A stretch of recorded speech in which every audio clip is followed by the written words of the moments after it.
नमस्कार, जी न्यूज देख रहे हैं आप और आपके साथ मैं हूं अमित रावत। वक्त नॉनस्टॉप न्यूज का है।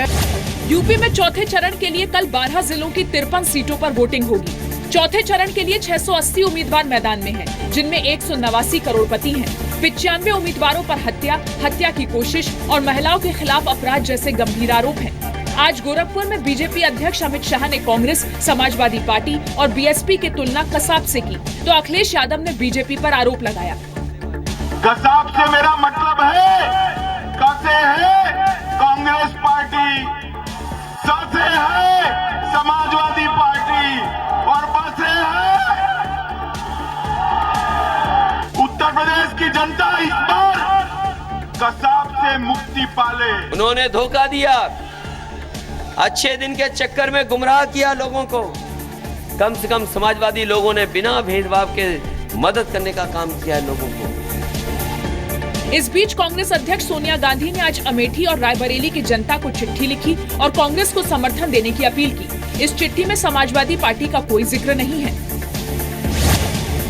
उत्तर प्रदेश के मुख्यमंत्री अखिलेश यादव ने अंग्रेजी अखबार को दिए इंटरव्यू में कहा कि कांग्रेस से समाजवादी पार्टी का गठबंधन मजबूरी में किया गया था। उन्होंने कहा कि गठबंधन एक खास समय और परिस्थितियों में हुआ। अगर ये चीजें नहीं होती और कुछ राजनीतिक फैसले न लिए जाते तो ये गठबंधन नहीं होता। बाद में अखिलेश यादव ने कहा कि अगर दोस्ती बड़े मन से करें तो लंबी चलती है। जब दिल बड़ा करके दोस्ती की जाती है तो मजबूत दोस्ती होती है, और कभी किसी कंजूस से दोस्ती हो गई तो बहुत दिन दोस्ती चलने वाली नहीं है। अखिलेश यादव के बयान पर शिवपाल यादव ने कहा कि विवाद को सुलझाने की जिम्मेदारी खुद अखिलेश की थी। भ्रांतियों का तो जो फैलाई है तो वो तो मुख्यमंत्री की जिम्मेदारी है। आज भी हम चाहते हैं पूरा परिवार एक रहे, आज भी हम चाहते हैं, और नेताजी का सम्मान रहते हुए हम पीछे भी चलने को तैयार हूँ आज भी।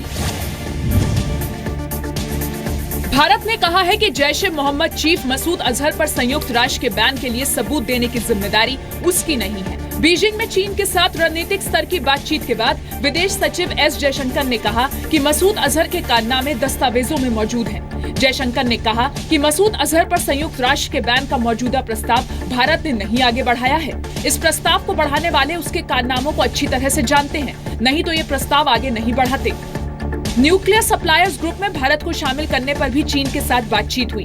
चीन ने भारत से कहा कि वो अभी भारत के स्टैंड से अलग राय रखता है, लेकिन इस पर बातचीत के रास्ते खुले हैं। अरुणाचल प्रदेश के पूर्व सीएम कलिखो पुल के सुसाइड नोट पर सुप्रीम कोर्ट कल सुनवाई करेगा। कलिखो पुल के सुसाइड नोट में कुछ नेताओं और अफसरों के अलावा सुप्रीम कोर्ट के कुछ जजों पर भी रिश्वतखोरी के आरोप लगाए गए हैं। कलिखो पुल की पत्नी ने सुप्रीम कोर्ट को चिट्ठी लिखकर सुसाइड नोट में लिखी बातों की सीबीआई जांच की मांग की थी। कलिखो पुल ने पिछले साल सीएम पद से हटाए जाने के बाद 9 अगस्त 2016 को सीएम आवास में फांसी लगाकर खुदकुशी कर ली थी। बाद में 60 पेज का सुसाइड नोट मिला था। प्रधानमंत्री नरेंद्र मोदी ने कहा है कि अच्छा शासन ही न्यायपालिका का बोझ घटा सकता है। राष्ट्रपति भवन में judicial reforms recent global trends नाम की किताब की पहली कॉपी आज राष्ट्रपति को सौंपी गई। समारोह में पीएम मोदी और चीफ जस्टिस खेहर भी मौजूद थे। मैंने वादा किया था मैं पर डे कानून खत्म करूंगा, अब तक 1200 कर चुका हूँ। राष्ट्रपति ने कहा कि देश भर में जजों की संख्या और सुविधा बढ़ाई जानी चाहिए। चीफ जस्टिस ने भरोसा दिलाया कि न्यायपालिका लंबित पड़े मामलों को जल्द निपटाने की कोशिश करेगी।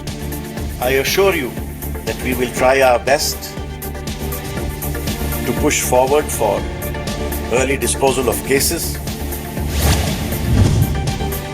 नाबालिग दलित लड़की से यौन उत्पीड़न के आरोप में फंसे बिहार कांग्रेस के पूर्व उपाध्यक्ष ब्रजेश पांडे अभी भी फरार हैं। ब्रजेश पांडे पर पॉक्सो के तहत केस दर्ज हुआ है। हालांकि पुलिस के मुताबिक उनको लेकर तफ्तीश जारी है।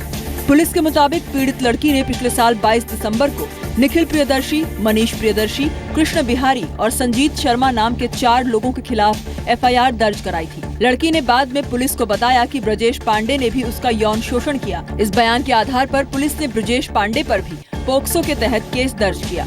छानबीन जारी है, साक्ष्य इकट्ठा किया जा रहा है और इसमें लगातार सीआईडी के स्तर पर समीक्षा की जा रही है। जो प्राथमिकी अभियुक्त है निखिल प्रियदर्शी के विरुद्ध सत्य पाया है। बीजेपी कल से शुरू हो रहे बिहार विधानसभा सत्र में इस मुद्दे को उठाएगी। बीजेपी स्थगन प्रस्ताव लाने की तैयारी में है। डेंटल काउंसिल ऑफ इंडिया के अध्यक्ष दिव्येंदु मजूमदार के खिलाफ सीबीआई ने भ्रष्टाचार का केस दर्ज किया है। मजूमदार पर गलत तरीके से डेंटल काउंसिल के अध्यक्ष पद पर बने रहने और झारखंड के वनांचल डेंटल कॉलेज को गलत तरीके से फायदा पहुंचाने का आरोप है। सीबीआई ने दिव्येंदु मजूमदार के साथ वनांचल कॉलेज के चेयरमैन दिनेश प्रसाद सिंह, नीलांबर पीताम्बर यूनिवर्सिटी के पूर्व वीसी फिरोज अहमद और डेंटल काउंसिल के पूर्व सेक्रेटरी एसके ओझा पर भी एफआईआर दर्ज की है। सीबीआई ने इस मामले में दिल्ली, कोलकाता, रांची, गढ़वा में 6 जगहों पर आरोपियों के घर और दफ्तर में छापेमारी भी की है। सरकार ने साफ कहा है कि 1000 रुपए का नया नोट लाने की उसकी कोई योजना नहीं है। 1000 के नए नोट की छपाई शुरू होने की अफवाहों का खंडन करते हुए आर्थिक मामलों के सचिव शक्तिकांत दास ने कहा कि आरबीआई का पूरा जोर 500, 100 और उससे छोटे नोटों की सप्लाई बढ़ाने पर है। उन्होंने लोगों से अपील की कि बैंक या एटीएम से जरूरत के मुताबिक ही कैश निकालें। दूसरी ओर आरबीआई गवर्नर उर्जित पटेल ने नए नोटों की सप्लाई बढ़ने के साथ आर्थिक गतिविधियों में तेजी की उम्मीद जताई है। उन्होंने कहा कि चालू वित्त वर्ष की चौथी तिमाही में इजाफा देखा जा सकता है। आरबीआई 13 मार्च से बचत खाते से नोट निकालने पर लिमिट खत्म करने का ऐलान कर चुका है।